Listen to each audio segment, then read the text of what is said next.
You have from now until 12:20 or so to entertain these people with your questions. Reverend Opitz always tries to answer them honestly. I can't speak for Howie. Dr. Carson and Bob will bear watching. The program earlier has been videotaped, and should anyone desire a copy of it, Dick Backert will have them. You'll be able to get them. I'm certain he's still taking Federal Reserve notes. But this part will not be. Any questions are welcome, other than those pertaining to the University of Georgia Tech or Falcons.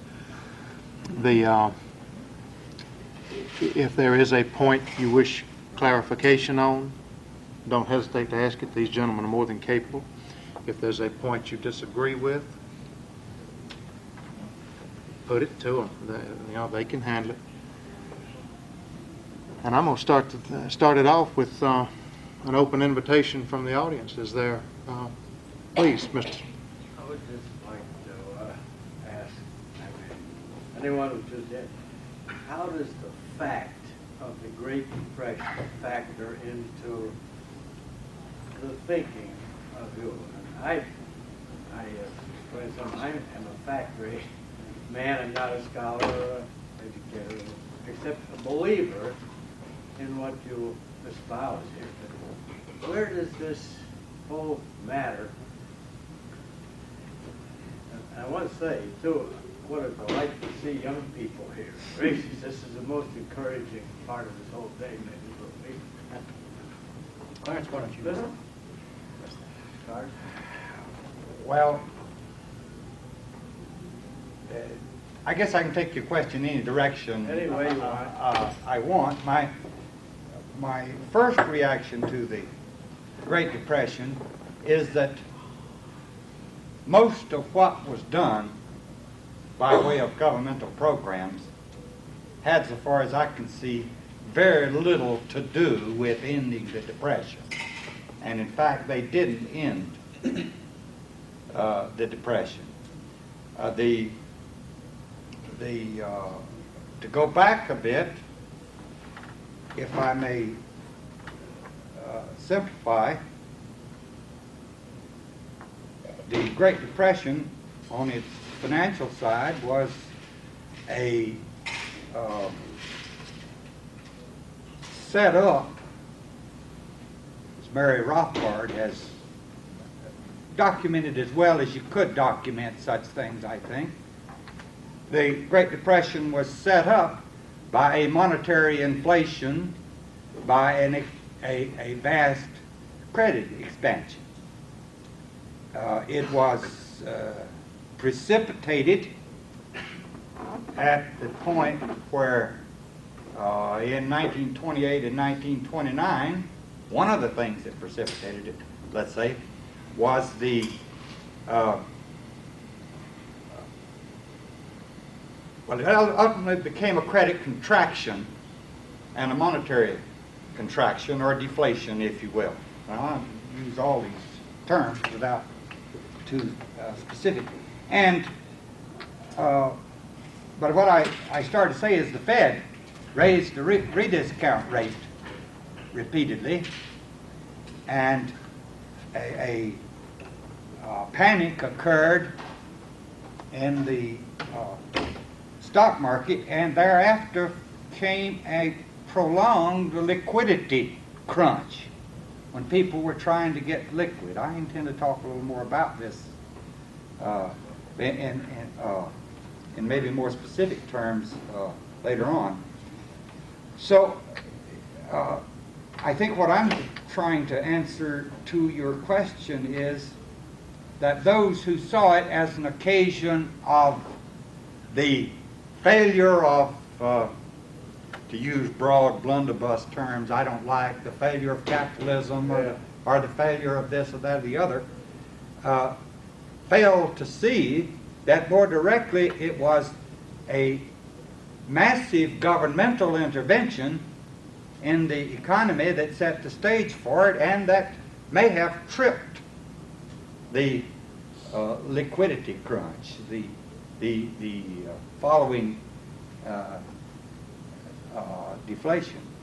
Now, I didn't get too technical to go beyond this, perhaps. I just want to say that I just wanted to make that much clear that as far as I could make out, they entirely misinterpreted the source of those who had power and eventually the press and the histories, the sources of it, and much of the effort that was put into it by the government bore a little relationship to coming out of the Depression. It bore a great deal of relationship toward thrusting toward collectivism in every direction. I'm thinking of the NRA and those things. Mike, just to add a couple of things. The one figure I got, and Dr. Carson can correct me, was that between 1922 and 1929, the 7 years that preceded the Great Depression, the increase in the amount of money in the economy was 67%. I don't know where that figure came from, but it's about that. But a tremendous increase in the amount of money available, which confused investors tremendously.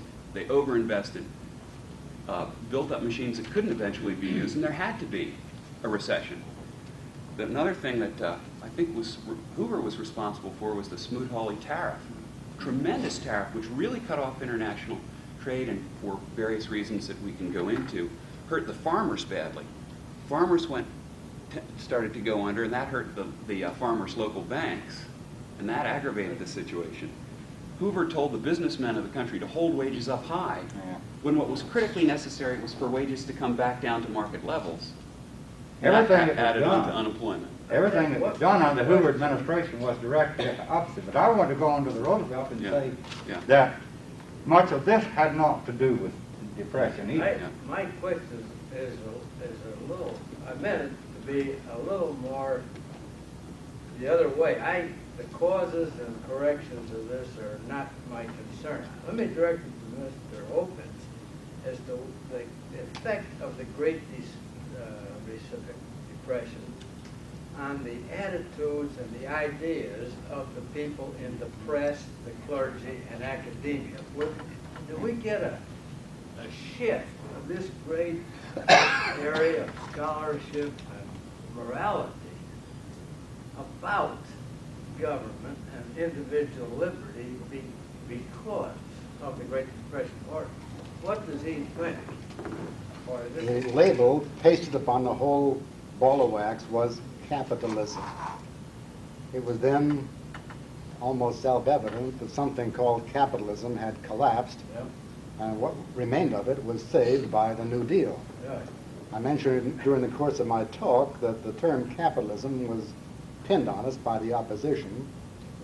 If we use the more exact term, the market economy, no one can say that what you had prior to 1929 was a full, free, laissez-faire type market economy. You had many government interventions in the area of the money supply, tariffs, unions, etc. So something did collapse during that period, 29, 32, or whatever. But it certainly was not the market economy, because we didn't have the market economy. It was something else called capitalism. Now, you might have called what we had in the 1920s and back before that, you might have called that democracy, because it was the result of democratic thrusts that the government got into the economy and began more and more to sort of manage the country. Mr. Hoover was the great engineer. He did have this idea that the job of being a president was sort of an engineering job. He was a genius engineer, but if you apply the same techniques to people that you apply to inert things, you get a bad result. But democracy was a kind of a God term, and it had a lot of brilliance to it. So we couldn't say democracy collapsed, but you could have properly said something like that. But anyway, I think your point is simply that something happened because the situation prior to 29 was not accurately diagnosed, and the situation after was then papered over by the term capitalism, which was a stick to beat the dog with and led to a lot of further interventions. A little elaboration, if I may, on Ed's point. there's clearly was a background in which it had ideological significance. Capitalism had collapsed. This, of course, is what Marx had predicted. This is what the communists claimed. The great experiment was going on in the Soviet Union in the 1920s. I would, nobody said it, I would resist the idea that these folk either simply suddenly shifted their views with the Great Depression, or that they were ideas simply drawn out of the Great Depression. They were ideas abroad. Many Americans went to the, publicists and newsmen and so on, went to the Soviet Union in the 1920s, and they came back telling of the marvels of social planning. The future lay with social planning and collectivism. These ideas were very much abroad, and some very highly placed people were spreading these ideas.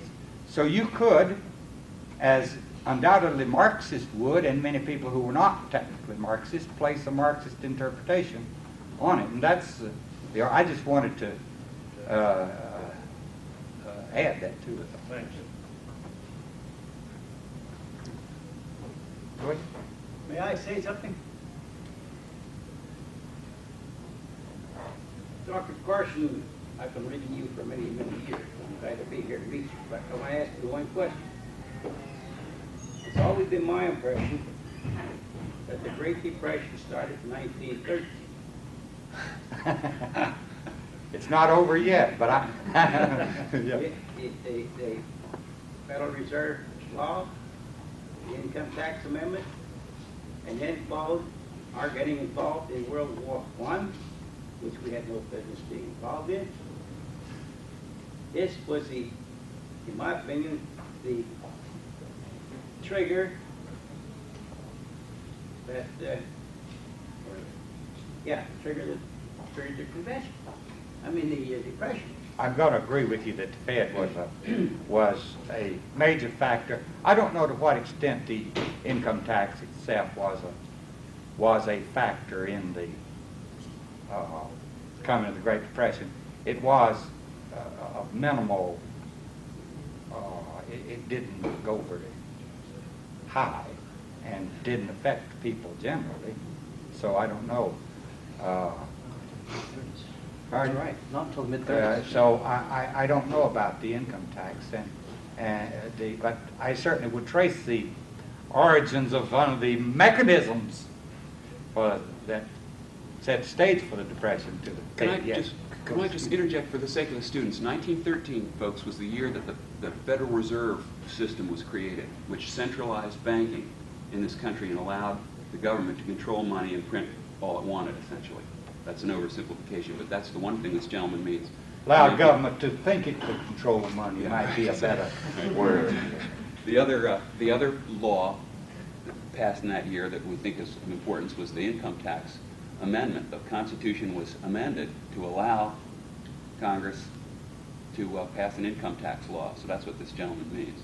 Those are two very important turning points in the country's history. Can I say something? I think what you're missing is the impact of the Depression was that New Dealism and gave the government, or people in the government, the thought, and if you talk to people that came through that era, is that government was able to bring us out of this depression, and therefore they were our salvation, and therefore more socialism, or collective, or humanism, whatever you want to call it, socialism, government intervention, and Keynesianism, and they're going to prevent this from happening again, and that's what they've been doing ever since. They're always fighting the depression, and because of that, we're getting this inflation and this debasement of our monetary system, our money, as Dr. Carson pointed out, that the medium of exchange is being debased, and along with it, we're losing our freedom. As my oldest brother says, somebody had to do something, and government had to do something in the circumstances. And that is surely widely believed. My own suspicion is that we had to do something. I think that's what we thought then, and we're trying to do something. Gentlemen, we're going to start the afternoon session off with Dr. Carson. Clarence is going to speak on the credit economy. I suspect most of us in here have a fleeting acquaintance with credit, albeit not necessarily informed economy. Clarence has written several books. Before I give the floor to Clarence, Clarence is in the process of writing 5 volumes of history, and 2 of which are in print.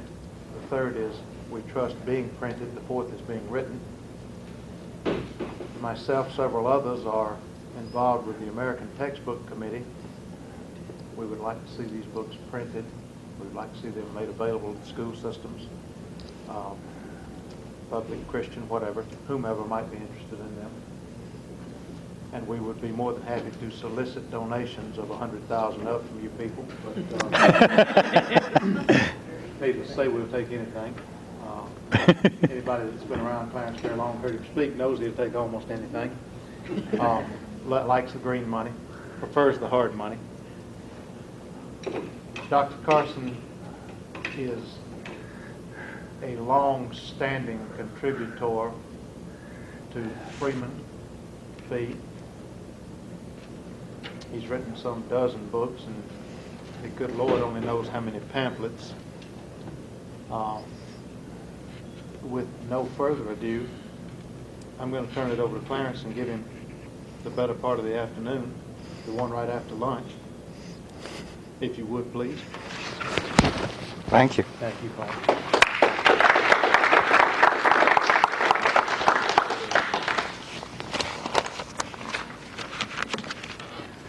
Thank you, Corey.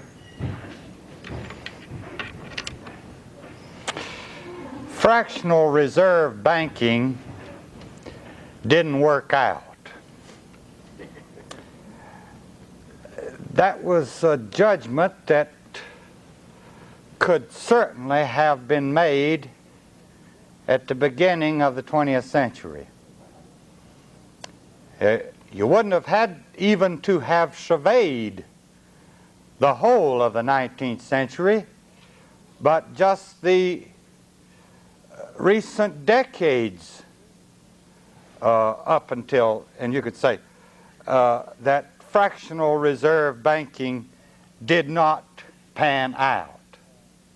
Now, I expect you know what is indeed the case, and that is that I'm going on to tell you how, though fractional reserve banking was an actual failure many times and a potential failure always, nonetheless, the blame was laid on something else, not fractional reserve banking. Now, so that nobody says he does, or there's no complaint that we don't know what fractional reserve banking is, let me go back a bit and say there were 2 aspects of it in the 19th century and indeed into the 20th century. There's the one that we're more familiar with, and I'll get to it in a minute. But in the 19th century, banking, fractional reserve banking, well, banks were initially more often banks of issue of currency than or in addition to being banks of deposit and checking accounts and so on. Those came in the middle of the 19th century. But when they said fractional reserve banking in the 19th century was mainly that banks issued currency which they usually, if it worked, promised to redeem in gold or silver or precious metal.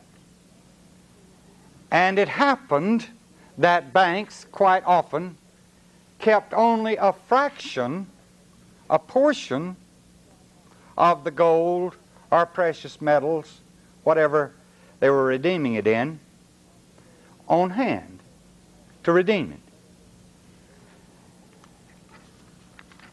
Thus, hence, fractional reserve banking. Now, in the 20th century, when we say fractional reserve banking, we're going to refer simply to the reserves in cash or the liquid reserves banks keep against deposits. That's the main thing. And by fractional, we mean simply they keep not 100%, not the whole amount on hand, but a fraction of it. Let's say 10, 15% or whatever.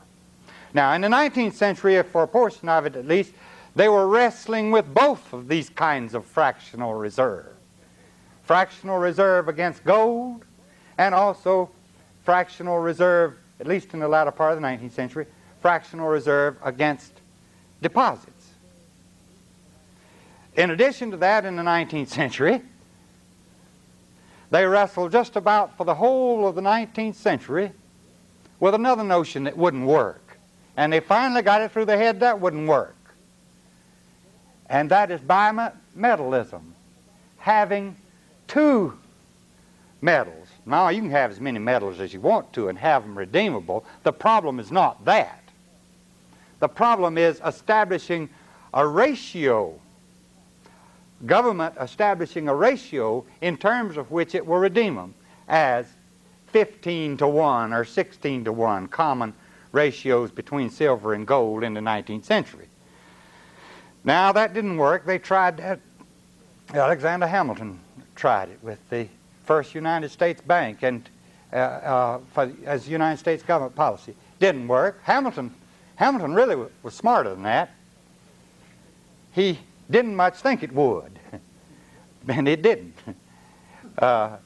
Because the value of these are market-determined prices, gold and silver, and any ratio that exists at one particular moment is not an eternal ratio. It's subject to change, depending upon discoveries, depending upon all of these things.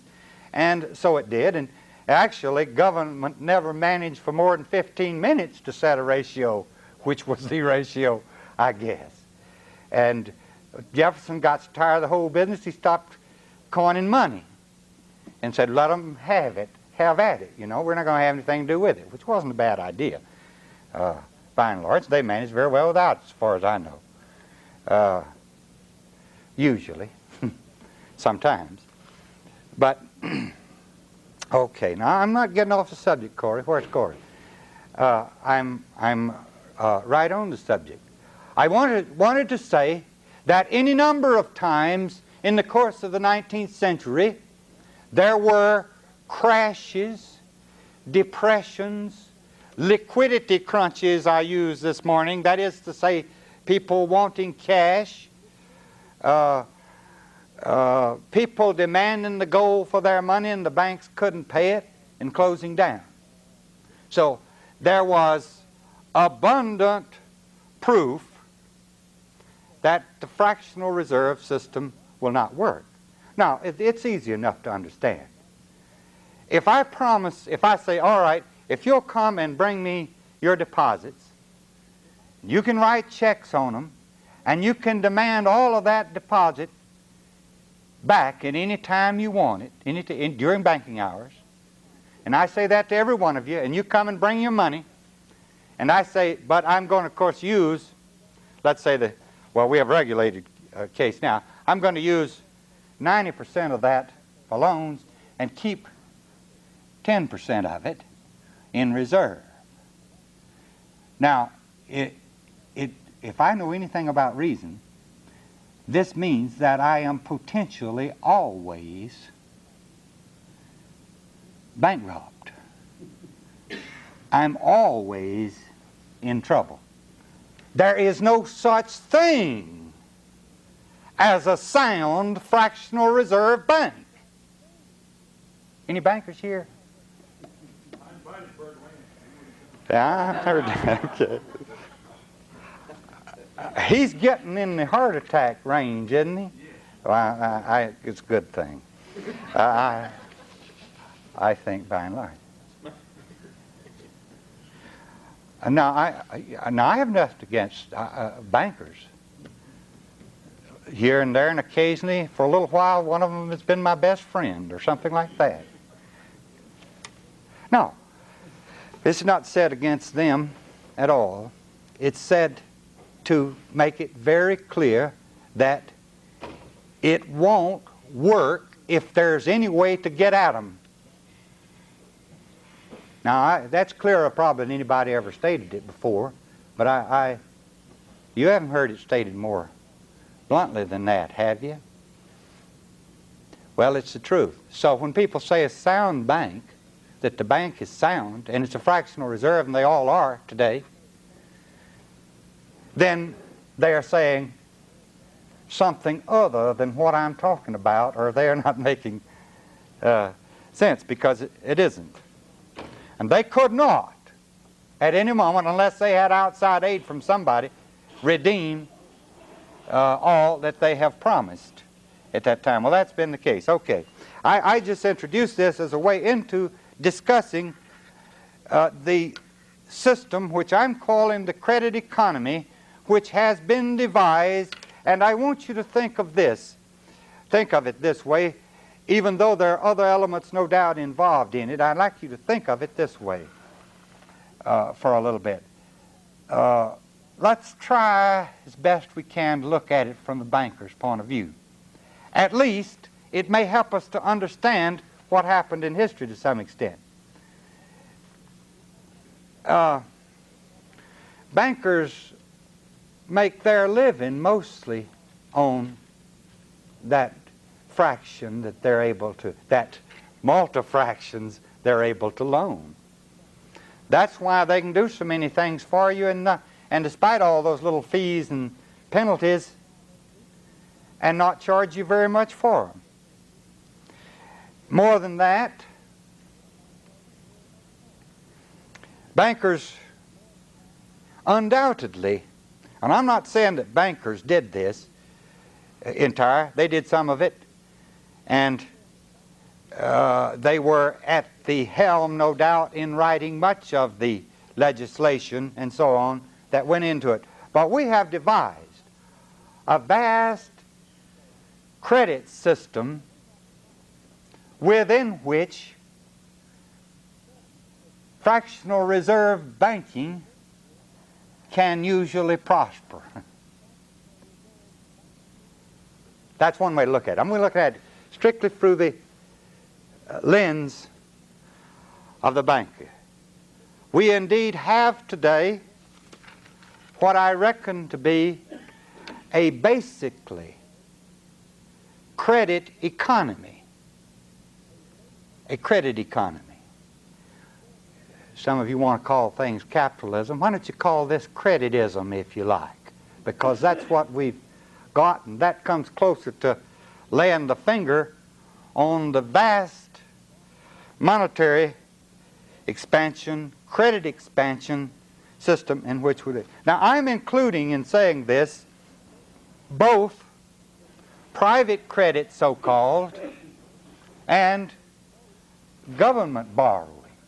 Both of these, the whole of the economy is geared more or less to credit today. I don't guess that was a news to you, but it's nonetheless not so often stated as might be and explored.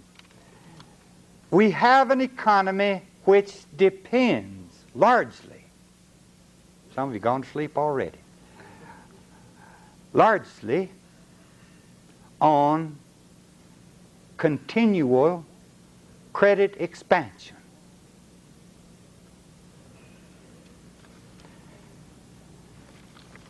Whether private again, or as I said, the government. This credit facilitates trade, creates demand, as they say.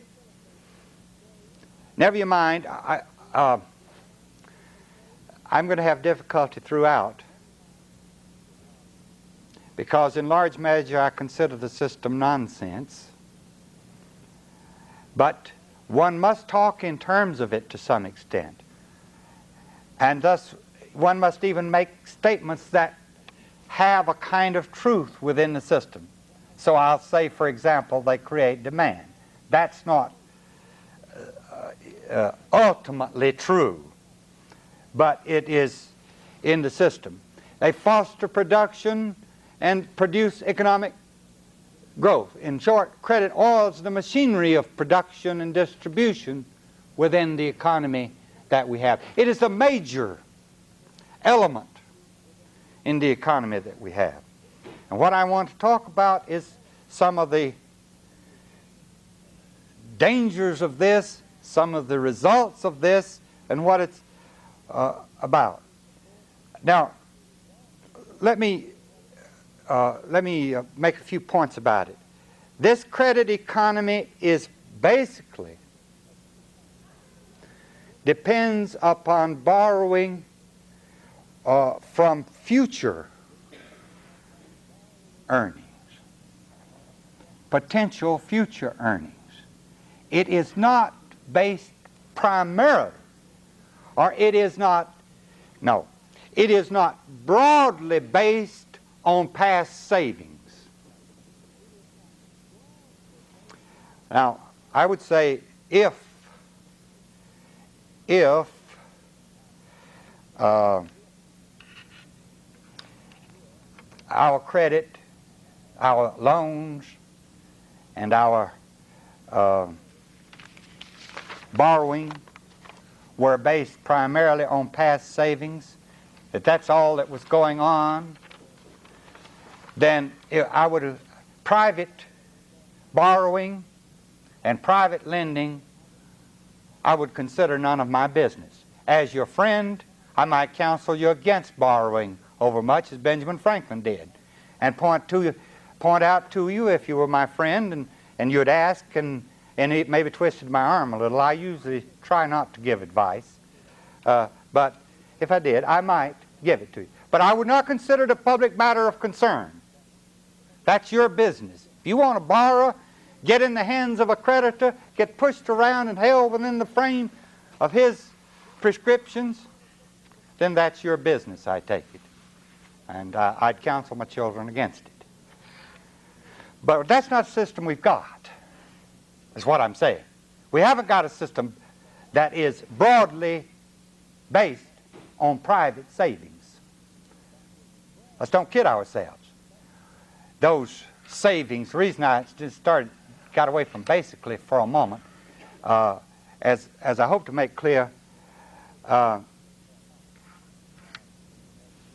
there is a modicum of savings that goes into it, and whether you call them basically or not, I'm not sure. But a savings-financed economy, if we had one such as that, lives on the accumulated wealth from the past, the savings wealth. A credit economy lives on future production and expectation of income. And that's I think, of great seriousness in what comes out of it. Now, let me get more to the point. I don't know the mechanism in all of its detail of how these things are done. There probably are some people who do. Mary Rothbard has gone into this in some great detail, and he tends to say the sorts of things I tend to agree with, generally, from what I know. But I don't know all the mechanism, but the crucial thing that fuels this credit economy is the monetizing of debt, the turning of debt into money. Now, I can tell you how this can occur at the simplest level, and suggest how it occurs at more complex levels within the or something of how it goes on there. Let's go down, let's take the neighborhood bank for a moment and see what goes on when you make a visit to it, and how some rather strange things happen. Now, let's suppose you go to the bank and you deposit $100 in cash bills. And you, that's your end of the transaction. You have a checking account and you may call for it, but that's not our consideration greatly at the moment. Now, if Mr. Jones comes in and he wants to borrow what he can of the money that you just deposited, let's say that the bank is required to have, this particular bank, under the state system or whatever it is, to put it in simple terms, 10% cash reserve against the deposit. So, the bank, on the basis of what you have put there, could lend you in cash and hand it out to you at the window, $90. But suppose you don't go about it that way. Suppose instead of on the cash you say, well, what I need, Mr. Banker, is $1,000, not $90. And what I want is not to walk out the door with $1,000. I want a deposit of $1,000. And Mr. Bank says, glad to accommodate. I just got $100 in. And I can turn that $100 into $1,000 checking account deposit for you. He doesn't tell you that, but that's, he can do that. Well, he's got $100 in reserve against it, and that's all he's required to have. And he can create that deposit. Well, in other words, our neighborhood bank can stretch the money through deposits, all right? That's at the simple look. Now, this is fairly insignificant ordinarily. You realize that that what banks operate on are averages. And if their average cash deposits don't rise, then the average deposits they could create in that, or the deposits they could create out of that wouldn't rise either. And if you had a regular stationary cash flow, there'd be no money to stretch, so to speak, very often. So that's only the little local side and the potentiality of it, and I don't know that it's all that significant. It's significant. It does have a credit expansion, monetary inflation impact. But to make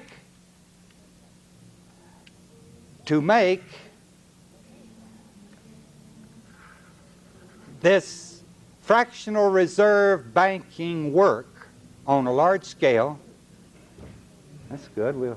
I'll have musical accompaniment. Is that a dirge they're playing? That's good. So, a vast system of monetary expansion has been created, and well, we've been skirting around it today. Maybe it's been talked about more than I'll do. I don't know. But in 1913, as was pointed out earlier, the Federal Reserve System was set up. The Federal Reserve System, the major reason they said for setting up the Federal Reserve System was to provide a more flexible currency. Now, I guess paper money is flexible and you don't make it more flexible, but what they were really getting at is provide larger quantities of money when it is wanted, so to speak. Now, obviously, if you could get enough money around fractional reserve banks might not have to close their doors when there's a run on them if there was nothing available to them. And it's something in that direction at which they were going. Now, this was in 1913. They also said that it would do such things as prevent depression, and that also they were going to spread the money about over the country better because they were going to have 12 regional banks and all that kind of thing. But let's focus on that system that was set up at that point. Now, the main thing then, as it was set up, they did not talk about, and they did not emphasize, and they did not talk about a mechanism whereby the government could finance deficits. This was to keep private industry going. This was to enable government to discount what's called commercial and agricultural paper. That is to say, discount notes and mortgages and this kind of thing, or notes, these are notes of one kind or another, so as to make the money available when it was wanted. All right, so your local bank, all right, well, let me, a little more on the mechanism here. All national banks are member banks of the Federal Reserve System. They are members of it. They are within, if you like, its web. Any state bank may become a member of the Federal Reserve System, and my understanding is that by recent legislation of the last couple of years or so, there's a strong effort to bring all the banks in the Federal Reserve, and some belief that that may be required. I don't know how it stands exactly. It hasn't been. Go ahead. You were going to say something on it. Right. Right. But they are not members necessarily as yet. Yeah.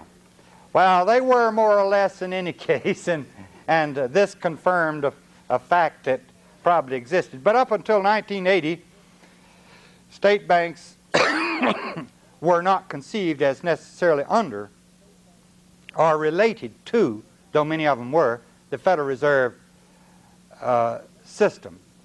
And the Federal Reserve ultimately is the monetary issuing institution. But that didn't happen all at once. Well, let me go down the road a little bit. Now, at this point in time, 1913 and thereafter, there were rather strong restrictions on the banks, on the Federal Reserve Bank, as to how much money it could issue.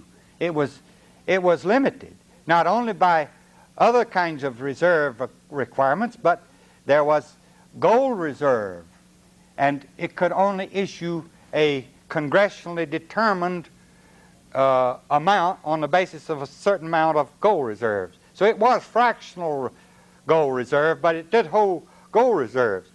The money in the country was redeemable in gold, by and large, unless there was some other kind. But mostly, the money in the United States at that time and down to 1933 was redeemable in gold. And therefore, there was a check, ultimately, on how much money, how much currency the Federal Reserve could issue. Now, of course, come the Depression, we've already talked about, and the movement was afoot to remove these restrictions on this. And in 1934, the United States government called in all gold, abridged all contracts for gold,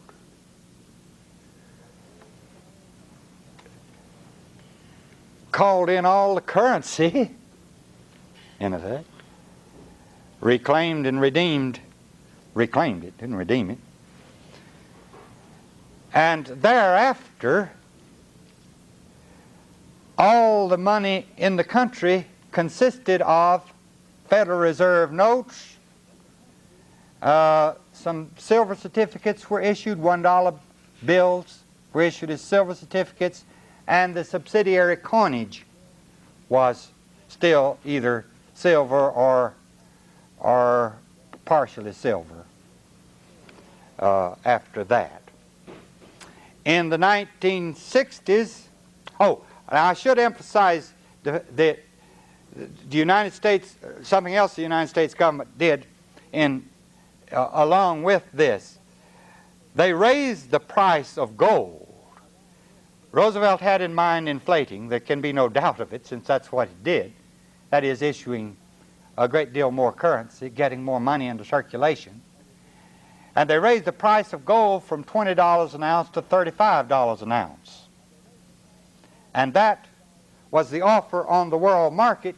And not only did they then depreciate the dollar, devalue the dollar, but they also attracted in the ensuing years a large portion of the gold in the world because of the premium price of the for gold in the United States. And so there was a vast reserve, increase in the reserve on which to inflate, and though they didn't have to redeem at home, they still defended the dollar at that price down through the years in gold, $35 an ounce. In the 1960s, when some lady was telling me that a professor of one of her children said that Lyndon Johnson was the greatest president ever, well, maybe he was. At any rate, he got an awful lot of welfare programs underway. A second New Deal, maybe, if somebody hadn't called the 1935 to 1939 portion of Franklin Roosevelt's New Deal the second New Deal. So I guess his was the third or the fourth New Deal or something. Anyhow, they got so enthusiastic about handing out money that finally government could no longer defend its silver, or it was coming to the point where it could defend the silver and the silver certificate and its coins. We went to Cooper-nickel for our subsidiary coinage, and the government called in and established a termination date, I think in 1939, for when it would redeem silver certificates. We went off silver domestically, went off gold domestically in 1934, and in the next couple of years, the United States stopped defending the dollar in gold and went off the gold basis on foreign exchange. The dollar floats free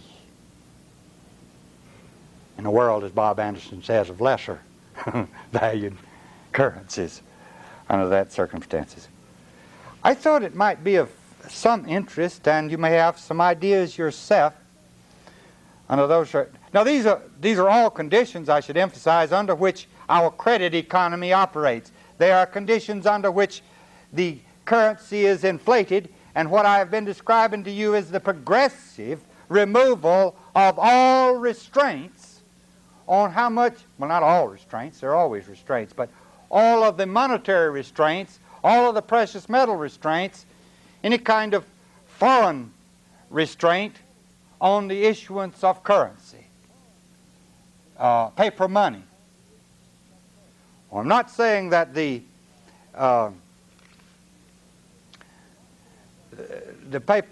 paper money doesn't have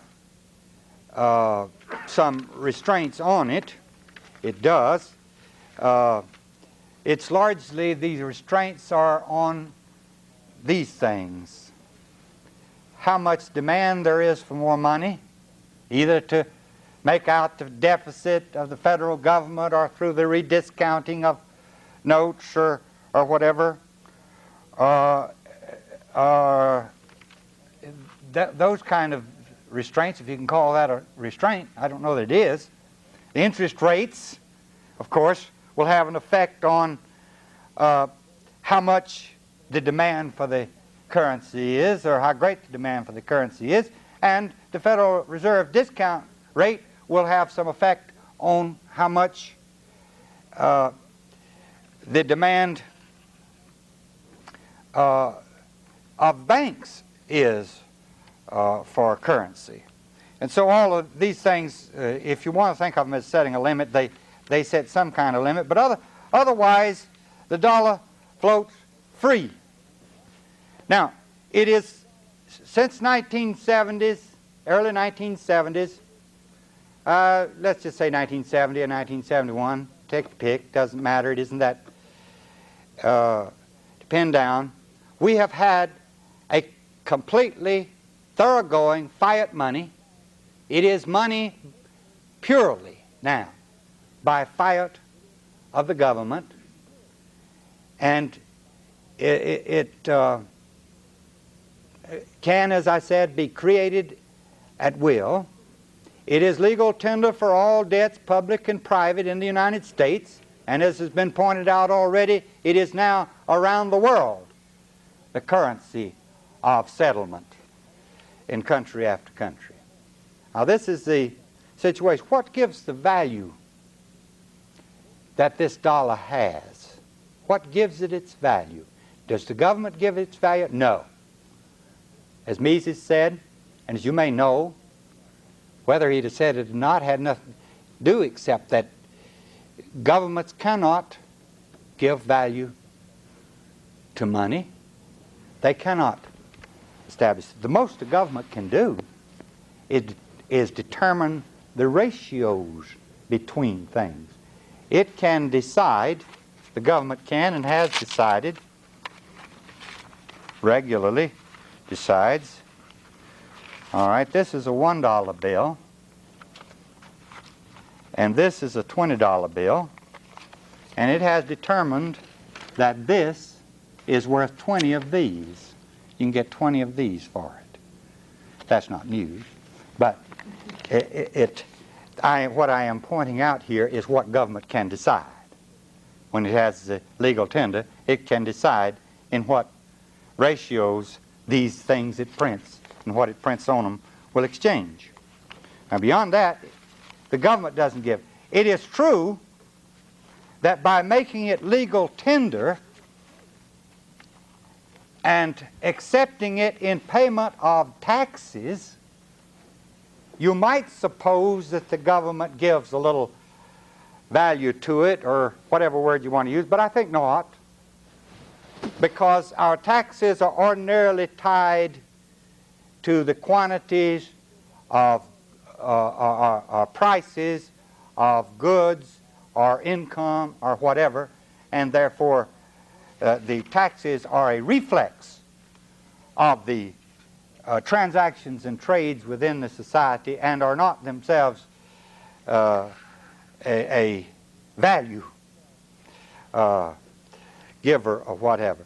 What gives it its value is simply this, as far as I can make out: how much we, the producers of goods, are willing to give in return for this money. We give the value to it. We produce the goods. Or we provide the labor, or whatever. And our determination as to how much we will give for it are what gives it. I won't go into all the questions about other kinds of money for the moment. I'm trying to make clear that we are dealing with gossamer here. We're dealing with a fiat, a government decree, an order, not with anything firm and real and substantial and fixed in this. And that is the basis of the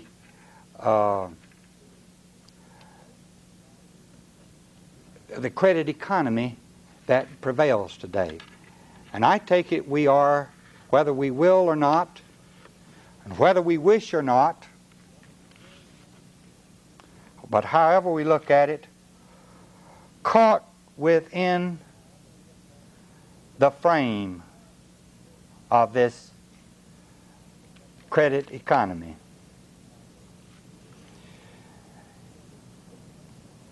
What is that frame? That frame is well, we have a long-term secular increase in the money supply. That has been reduced, we were talking about earlier, during the Reagan years. It has not substantially changed or been reversed. We have fluctuating credit expansion and contraction. It could not be otherwise. Let me see if I can explain it the best way I can see what happens to produce these recessions and periods of hyper business activity and so on, which are sometimes called prosperity. We alternate. We are today caught between what I would describe this way, if we want to get the outer limits of it. We are between runaway inflation on the one hand and its converse, which is really the same thing, horrendous deflation and destruction of the whole system of economy as set up. They're not really that far apart because they are reflexes of the same thing. This is what we're caught in the frame of. All right, now within that, over a good many years now, and you will have noticed this, I trust, we have, well, they have abandoned, we had a horrendous depression. It may not be quite over yet. You want dates for it? It's in the lifetime of everyone here. 1975, 1983, 84, whatever date you want to give to it. We had a depression. They're not those people back there aren't the only ones can have a depression. We had one too. But, of course, the powers that be have decided that, or the powers that make such determinations have decided we don't call them depressions anymore, right? And so it wasn't. But it was by all the indications of depression I know of. The widespread closing of business, the deflation of the last few years, if you will, the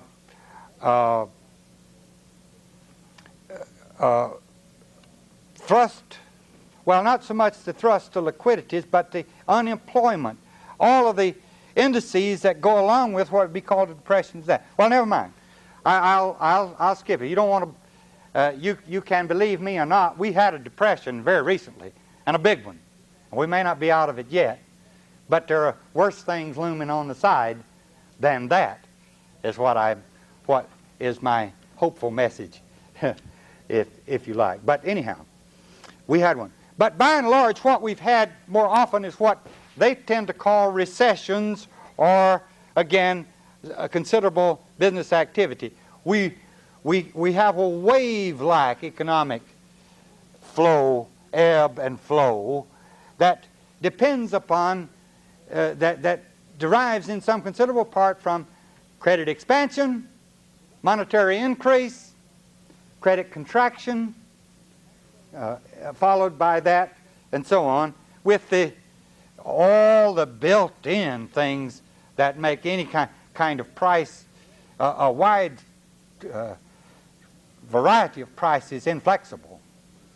We've got flexible currency and inflexible prices, and a lot of it, and that introduces much of this strange business.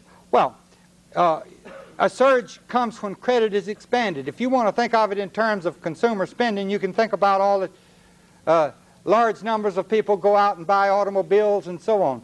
They're not buying that on the basis of anybody's savings, or at least much of it is not on savings. Most of it is built on that little tenor of $100 deposited, expanded into 1,000, rediscounted with the Federal Reserve, expanded, issued on the basis of government money, and so on, scads of money that's there, and that's what it comes from.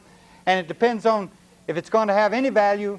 It's because your production and your efforts in the future give it some value and repay for it. You get all that down? All right. Now,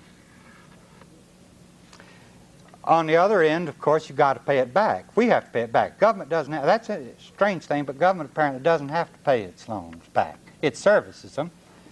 That's a function of our fiat money, paper money situation.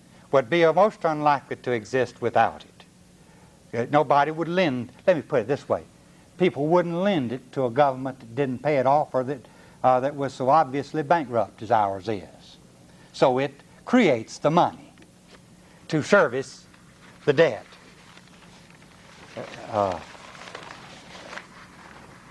Roughly what it does, and we have no way out of it. I'm lost. When does my time end? Let's see. I get it. Yeah. Okay. I got 11 minutes. So I'm going to drive in overdrive now for a little bit. So you're bound to have, and on the repayment side, talking about consumer and so on, you're bound to have ebbs and flows within this system. That, along with all the other things that go into it. The only other way is just a continual surge of credit expansion, and if that is carried far enough, the result of there is runaway inflation, of course, in a desperate effort to keep this thing flowing at ever higher speeds to all the machinery. So we have we have long-term increase of money, we have fluctuating credit expansion and contraction, translate those into hyper-business activity and periods of recession, depression, or whatever, and waves. This has been our course roughly since World War II. We have depreciated currency, we have the fiat money situation.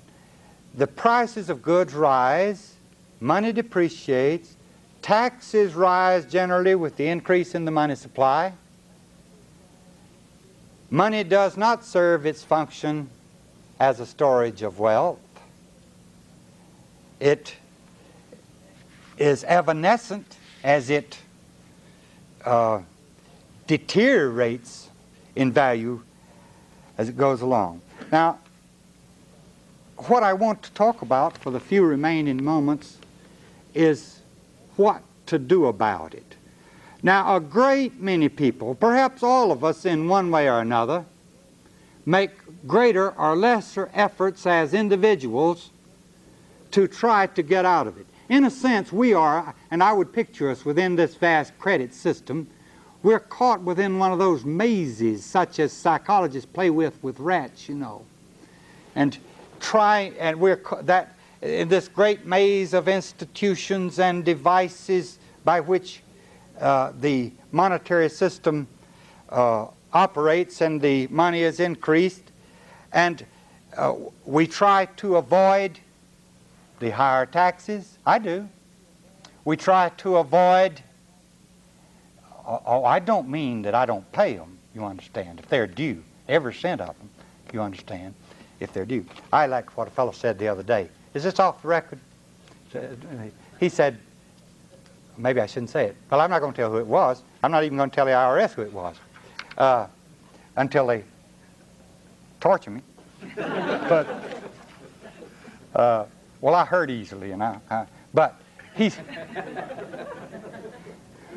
said, I decide how much taxes I want to pay, and then I make out my income tax return. And I like that. Well, anyhow.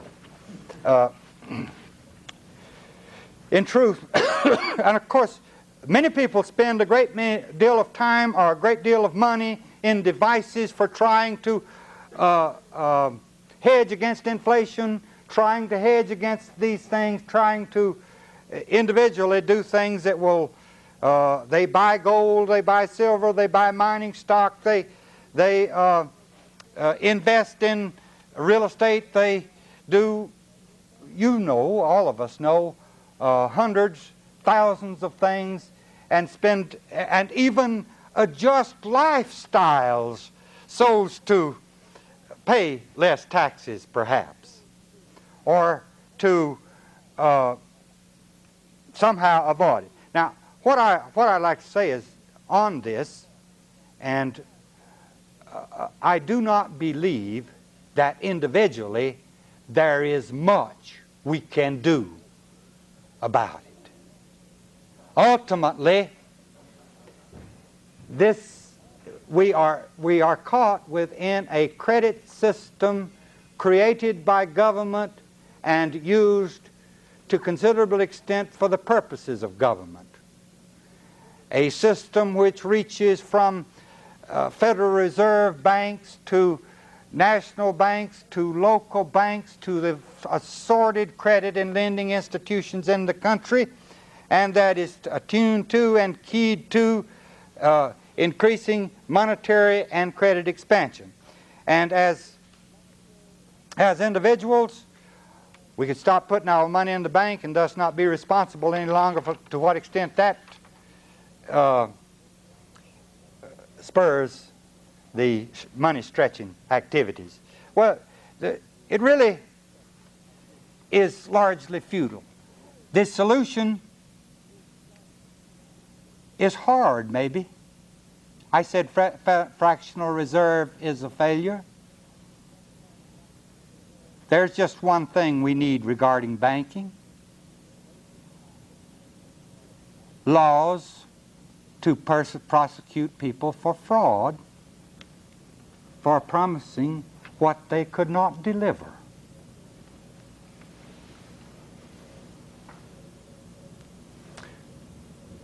Abandon the mechanisms for monetizing debts.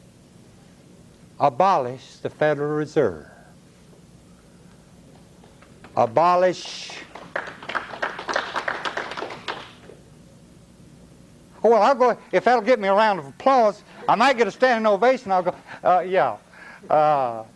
Abolish the Federal Land Bank. Abolish all these credit expansion monetary institutions. Now, and that is fundamentally there. Restore sound money. I don't have any great recommendation here. I can tell them bimetallism won't work. It won't. And any ratio that government sets between this and that or the other won't work as regarding coins. And I'm not sure that the government should involve itself in this at all. I'll bet you one thing. If there were no laws establishing what the money was, and if money were coined, as it would be and is, and gold became the dominant currency, guess what government would want its taxes in? Gold. That's just a thought. Of course, this means, too, the end of interminable deficit spending by government and the facing of the realities of financing and of living. It probably would mean a large-scale reduction of the confiscation of the goods of the productive to turn them over to the unproductive. You want to hear that again? It does, doesn't it? I've thought about organizing a party now in this, not as elegantly as Ed ends his speeches, but a party of the, we call it the productive party. We call the other party, well, we could just change the name of one of our parties, and it would be the unproductive party. It already is.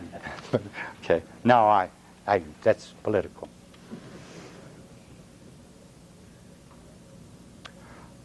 I don't want to claim too much for the monetary. I'm not, it is not a peculiar interest of mine to place an emphasis upon it. I do think, however, that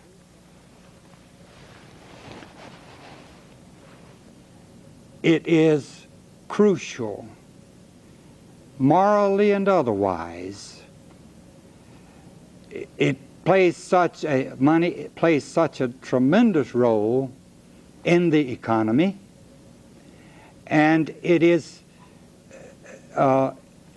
in every one of our acquaintances and minds, and what happens to it has an impact that extends outward from the economic into every realm of life.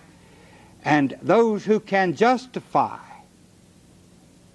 this credit expansion, monetary expansion, the pillars of the community, the people who presumably uphold morality and so on, I wonder what this does to a society.